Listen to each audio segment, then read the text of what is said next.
Quit the discords and cancel a good number of the funding accounts that you're part of. If you followed last Friday's video on trader motivation, that all stems from being a confident person and being an independent thinker. If you're involved in several discords, how is your head not spinning? It's like trying to be a Muslim, a Jew, a Christian all at the same time. And if you're trading more than three, I know a guy who's got, I think, over 20 funding challenge accounts that he's trying to pass.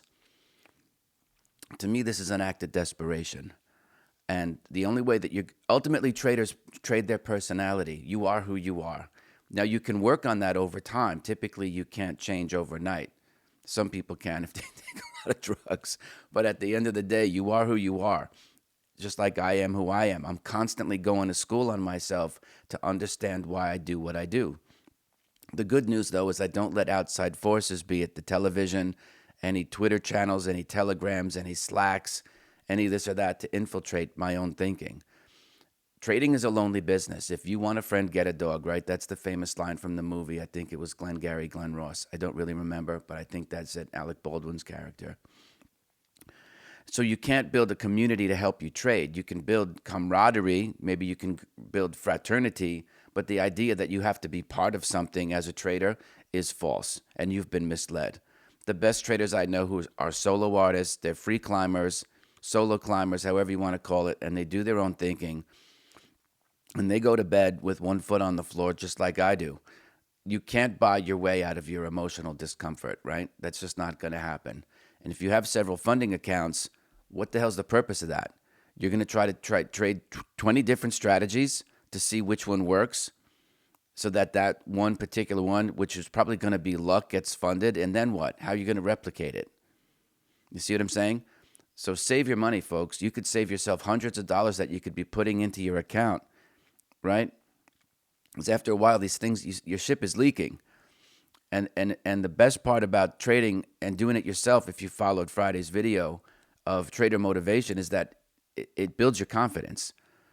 And that's going to happen over time when you start to rely on yourself. You can't go through life as a trader relying on other people. There's no one there to help you. They say they're going to help you, but you have to understand, like the premium telegrams or discords that you're paying for are called continuity products in the eyes of the marketers. They're subscriptions.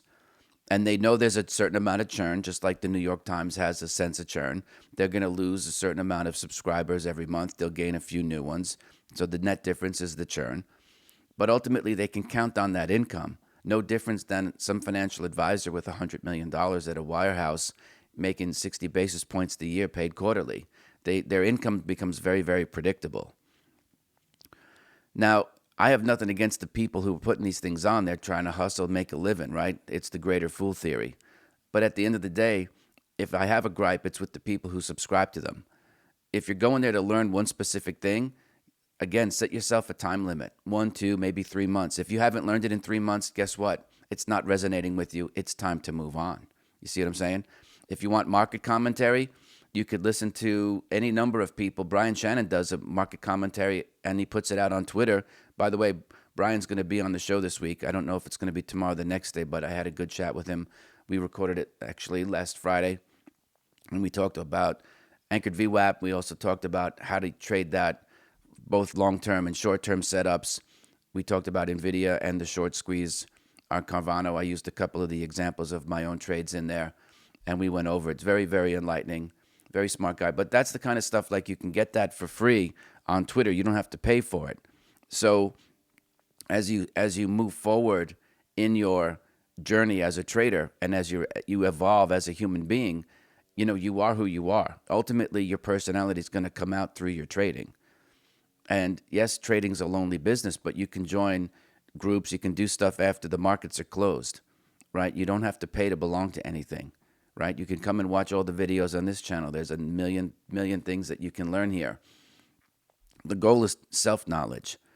If the trading tactic parts are one part of it, for sure, you need to have a tactic, but you only need to have one, right? I would sit and chat with Michael Marcus, and it was one simple strategy that I had. And he would remark on, like, how I wasn't head faked into trying to do 45 other things like most young guys are. because they're afraid to miss out on the action. And I was like, no, I'm staying in my lane. And I used to talk about the 405 in Los Angeles. It's 5 or 6 lanes going in one direction. And you always have these guys trying to play pole position, weaving through traffic, which is terribly dangerous because it increases the probability of you having an accident by threefold. Nonetheless, they do it. And I'm like, for all the travesty that you can bring in from weaving through lanes, I'm just going to stick in my lane and enjoy the ride. And that's what you really need to do as a trader. Find one strategy, one setup, and stick to it. And just realize that there are winning periods and losing periods, and that's the way it goes. And a losing period doesn't mean you have to change anything. You just need to learn how to thicken your skin and understand that that's part of it. No one's winning 9 times out of 10 regularly. It just doesn't happen. There's winning streaks for sure and losing streaks. And if you have one going, by all means, my hat's off to you. This isn't about putting a stick in your eye. The point is that most people who are trying to do this are all over the place. They're acting out of desperation and they're kind of coping because they figure that all these resources are available to them, but it doesn't really assuage or allay any of their emotional problems. And at the end of the day, it really comes down to you. No matter how much money you're spending, no matter how many funding challenges accounts that you have, I get the emails. There are people who have not just 20 different funding challenge accounts. They have several of them with several different platforms. They're figuring, hey, it's like lottery. One of them's going to hit, right? But what ends up happening is if you don't stick to your knitting and find that one strategy that really resonates with you as a person, you're never going to be able to continue to do that day after day, week after week, month after month, and become a consistently profitable trader, right? Sorry for the tough love here, but I've seen it before. I've seen every damn gimmick out there. And while I appreciate the younger folks hustling and trying to come up with great marketing schemes to separate you from your money, those people they are untested in both their lives and in their trading strategy. I don't care about something that's worked for 2 years. It's irrelevant to me. I need something that has 20, 30 years. When you run a back test, they don't change on a dime. I think Blazin, a long-time viewer, thanks for that, Blazin, wrote in about when do you know if it's time to change? Well, if you've back tested a set of rules, they don't turn on a dime. They don't go from having a positive expectancy of, 0.8 to -7 overnight. They will need to be tweaked, right?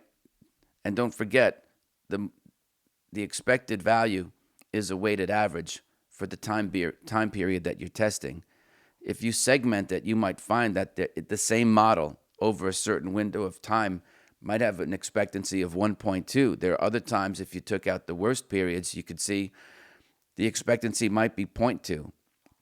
But you have to look at it over longer periods of time. That's why if you're going to back test to build your confidence in what it is that you're doing, you want to include the periods of time that were tougher, right? I knew guys coming in showing me back tests between 95 and 2000 where if, the buying strategy was this, anything that had 4 or 5 letters in the ticker was a buy signal.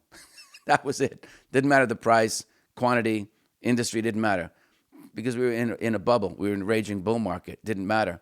It was all about eyeballs. Internet was a new thing. It was like an emerging class of investor now. So when you do those back tests, you learn to be able to say, like, look, I don't know a lot about a lot of things, but I know I can follow my rules, and I just have to do that day after day after day.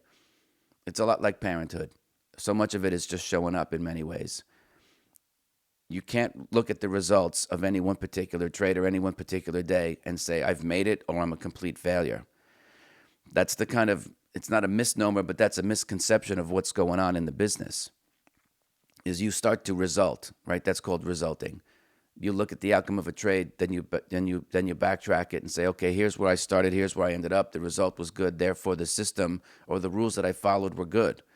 So that's why I don't mean to sound like a cranky old guy here, but I'm telling you, when you look at the results of these funding challenges, in the short run, you can't look at a positive result as being good, because in the short run, you don't know. You don't know if it's luck, but you're spending hundreds of dollars every month to be part of something that you could very well figure out on your own. You just have to have the confidence to do it. I know you can do it. You have to make up your mind that that's what you want to do. That's the difference. It's not like you can be me or I did it, you can do it. I don't believe that. But what I do believe is that if you make up your mind and say, I'm doing this, then you're going to do it. I don't know how, and neither do you. But that doesn't matter. All you need to do is take the first step. You'll figure out step 2 on the way. If you're sitting back trying to let everybody bring their trading game to you, you're already a failure. It's not a question of you becoming a success at that point, because traders are independent thinkers, right? Again, I'm trying to save you money here. No one else is doing the voice of reason, but I've seen it happen a million times. Every year there's a new thing that comes up. One year it was So's Bandits. I'm not going to get into that. The next year, it was this and that. And then was like, well, now you can mine crypto. So don't get psyched out. Keep your blinders on. Focus on the one thing that you know that you can execute. There's going to be a million distractions. It's your job to filter those out and to block them. That's one reason why I'm not active on social media, and I appreciate those people. I'm on StockTwits. I know Howard pretty well. I know everybody on TV because I've been around for a long time. But I don't need them in my life trying to infiltrate my mindset. Trader mindset is the number one thing going for you. And you have to have an enormous amount of discipline to trim the fat and cut the bullshit. If you're relying on other people, that's a failed strategy. It doesn't get better either. So the only thing that you can do in playing that game of negative expectation is to stop doing it. It's like, well, I don't really miss the money. It's only $40. I got 20 of them, so $800 a month. And the 2 discords are $100 each. So you're in the hole $1,000 a month. What would it do for you if you saved $12,000 and put it into your account? What makes that so scary? I don't understand that. You know what's out there. You can see the goods and services that other people are using. You can go to Bar Chart or any of these places, Yahoo Finance, they give you free charts. You can see things that are in uptrends. If it's not going up, don't buy it. I've done lessons on position sizing, and if you don't know, reach out through the blog and email me. It's very easy to do. You have to become self-reliant at the end of the day. Save your money. Don't think for any way that you have to. There's no team. There's no team. You're not part of a trading desk if you're on a Discord or a Telegram. That's you fantasizing that you're on a trading desk. You're not. You're with a group of people who are paying. That's the truth to it. And I want to see you succeed, and long-term success comes on self-reliance at the end of the day. Everything else is bullshit. If you like this video, check out this one here.